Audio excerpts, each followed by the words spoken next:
4, 3, 2, 1.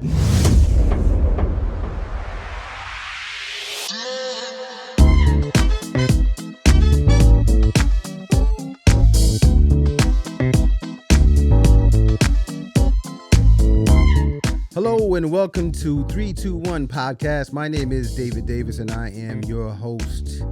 I hope everyone is doing great, fine, and dandy.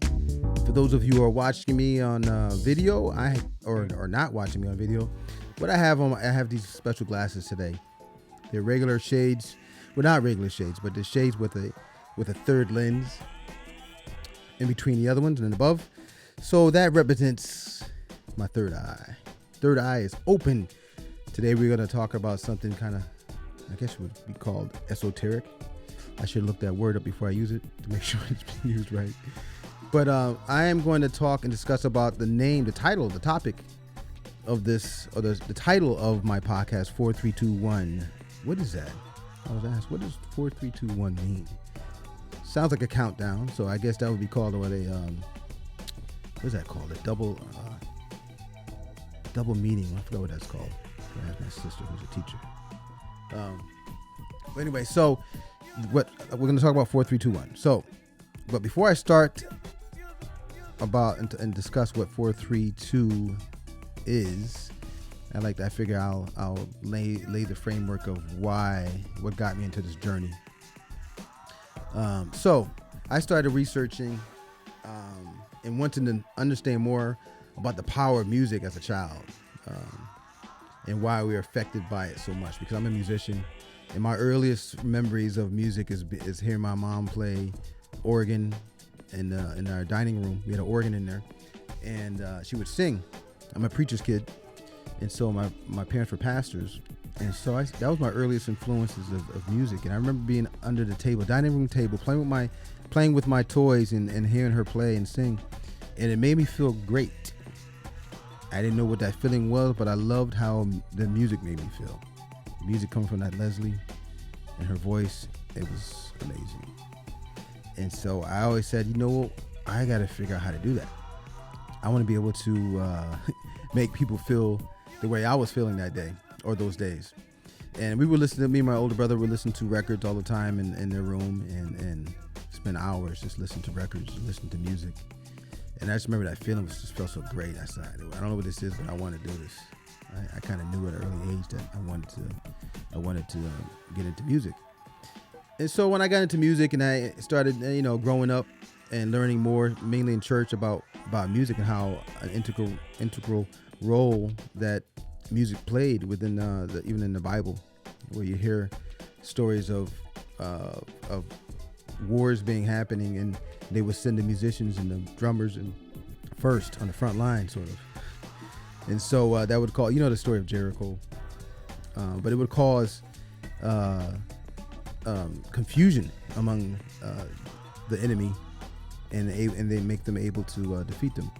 And you hear stories in the Bible about praise and worship and how that's so important in the Bible, praise and worship and music. And so I knew that music played a great role, and it made things better. If you go to church, I remember being in church, and if you go to a church with no music, it's a different feeling than going to a church with great music. Music kind of sets the pace, and it just makes everybody ready to listen to what someone has to say. So I just knew music, and I used to think as a child, or at least I was told, that it was just called the anointing. So I just thought maybe it was some type of anointing, some type of not, I won't say weird, some type of spiritual, I don't know what you call it, that can't be explained. And so I wanted to dig deeper. I figured it can't be just that. And so the basics of our senses, just knowing that our hearing is just interpreting and vibration pretty much, and in our eyes is even interpreting vibration, and you realize that everything around us in this dimension is vibrating, and we are interpreting it, and that is our experience with it. and seeing the shapes and the colors. It's all vibration. Everything is moving. Nothing is it's still. And so I knew that had something to do with it, because music is just, or musicians, I used to say this all the time. I say, musicians are just master manipulators of vibration. We're just, music is sound, and sound is vibration, and we manipulate that to get what we call music. And so I knew that was a lot down the rabbit hole that I was going to be going. And so I started looking into it, and I realized, and even in numerology, 432 has a lot of meaning. If you add them up, 4 plus 3 plus 2 equals 9. And I'm going to go on another podcast. I'm going to go into a little bit more about numerology. But if you learn that 9 is a very important number in numerology. And so 432 adds up to 9. The 1 in 4321 just represents us being connected and being one entity, one being, and not separate. And so I came across a quote by Tesla. Tesla said, "If you wish to understand the universe, think of energy, frequency, and vibration." Those 3 things. I'll say it again. If you wish to understand the universe, think of energy, frequency, and vibration. And at that time, I said, I am trying to understand the universe. I'm trying to understand music. I'm trying to understand what vibration does. Why does it affect people? Why does it affect me? How does it do that? I need to know how. I know what it was talking about. I want to find out how. And so you realize sound is made by vibration. Like I said, sound is what is heard when sound waves or vibrations pass through the air. And the sound is measured in something that we call frequency. And frequency is the measurement that we use for frequency is something called hertz. And hertz is spelled Hertz. The abbreviation is HZ. You might see that. And so 432 hertz. And all that is if you see, you might see graphs of a wave, right? Something called a wave, a sine wave. The sine wave is a pure tone. So it's easier to use that as an example of how waves move and act and react, the response of it.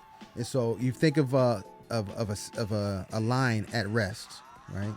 As soon as it hears a signal, like a sine wave, that wave goes up and kind of arches and comes back down to at 0 where it started and keeps going past through that and does the same thing. Kind of mirrors that same shape, arcs, and it comes back down and makes another arc at 0 where it started. That when it does that, that's called a full cycle. That one cycle is called, that's what we call hertz. So 432 hertz means per second that there's 432 cycles in 1 second of that. So I don't want to get too darn nerdy with this mathematics and talk about graphs and hertz and stuff, but 432, that's all that means. Now 440 hertz is the tuning that was set as the standard tuning for Western music, or I guess we'll say Western music. I'll say Western music, all of music right now. And this has just happened in the 1900s, early 1900s. Before that, 440, everybody wasn't just tuning to 440. It'd be 432, 417. And because of that, they wanted some type of regulatory tuning so that everybody sticks to the same type of tuning. But there are a lot of composers, especially classical composers, that swore by certain tunings. Like Verdi was I believe he was an Italian composer that was real adamant about his music being played in 432 hertz. And all that means is that the A above middle C is tuned to what that is, 440 or 432 hertz. And once you do that, then everything else tunes into that range. And so what's awesome about 432 is that there's a German physicist named Winfried Otto Schumann. He was documented by discovering he called it the Schumann resonance, and they call it also the Earth's heartbeat. This was in 1952, and he was able to measure the frequency of the Earth resonance within the cavity between the Earth's surface and the inner edge of the ionosphere, and that frequency had a range of 7.83 hertz to 8 hertz. So it's very low, It's not really audible by human ear, but it's a very low hum, 8 hertz. But what's important about that regarding 432 is that once you tune to 432 resonates with 8 hertz, and at 440 it does not. And so there's some theories out there that people talk about the reason why it was changed from 432 or even any other tuning to 440 hertz is that it causes dissonance and causes us to not be in alignment with each other or nature, and that we are more easily manipulated and controlled, especially with pop culture music being tuned to 440 and it not being in alignment with nature and us who are of nature, of course. We're able to be manipulated. And I mean, there's great argument about it, but it's really no hard stone factual thing. But so I like to stick with just the science about what it is as opposed to why something was changed. I can make your own opinion on that. But a few things interesting and cool facts about 432 is that 432 is the sum of 4 consecutive primes. 4 consecutive primes of 103, 107, 109, and 113. Add them up, 432. It is exactly 3 gross, where gross is 144. The equilateral triangle, right? The area and perimeter around the triangle, each side is 144, right? It has an exactly square root of 432. And actually, dealing with the triangle, 9 plays a great role. 4 plus 3 plus 2 equals 9. 144, 1 plus 4 plus 4 equals 9, right? The Egyptian instruments were also tuned to 432, right? Also, the ancient Greeks, they tuned their instruments predominantly to 432. Even the Tibetan monks, there's a gentleman that did an experiment and tuned and checked with a tuner. All the Tibetan monks, or not all of them, the Tibetan monks had some. They tuned their bowls to nature. They're not sitting there with a electronic tuning fork and tuning their instruments. They do a lot of meditation. They're very one with nature, and they tune their forks according to the resonation to their bodies. And they happen to be 432. The angles of the pyramids, the top of the pyramid, the angle inside the pyramid, the top is 180 degrees. 1 plus 8 is 9. You add up 180. The bottom part angles are 36 degrees. 3 plus 6, 36 is 9. And if you add them all up, it still adds up to 9. 36 times, so 36 times 3 is what, 108? 1 plus 8 is 9. Do it 4 times. 36 times 36 times 36 times 36 equals what, 144, which is 1 plus 4 plus 4. It always comes back to that 9. So 432 has a relationship with the number 9. What else can I say about 432? When you do your own research and look into this, go down this rabbit hole, you're going to see a whole lot of cool things with 432. That's pretty amazing. And so what I'm going to be doing as a musician and producer, I'm going to be starting from now on releasing music only at 432 hertz. I wouldn't say only at 4. I will experiment. 432 hertz. I just did a CD called Remembering Aaliyah, and I did it at 444 hertz. And the reason why I did that, because by tuning to 444 hertz, the C above that A vibrates at 528 hertz.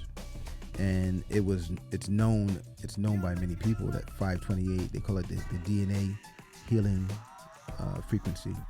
And so there's a lot of people that experience a lot of healing when tuned to that, and when they have experienced a 528 hertz. So that's the reason why I did the Remembering Aaliyah CD at 444 hertz, so that it resonates. It's not really noticeable, but it resonates with people a little better. And then a lot of times people they don't tell me, oh, the album sounds great. A lot of times they say, oh, it feels great. They don't even understand why. So from now on, a lot of my music I'm going to be doing at 432 hertz, just to see what, experiment with it. Why not, right? But there's a saying a quote that I like to end this podcast with. That it's pretty poetic. It's something I wouldn't say, but I like what they said. It says 432 helps us deepen our connection to our beauty, to tune into the wisdom of the Mother Earth. It creates unity instead of separation. It expands our hearts and makes us more compassionate and loving. I think so. So, hence 4321 podcast. My name is David Davis. I'd like to thank you for hanging out and tuning in. Please share, like, and let people know about my podcast. And some great topics coming up soon. So make sure you stay tuned and stay connected. All right. 4321 podcast. I'm out. Peace.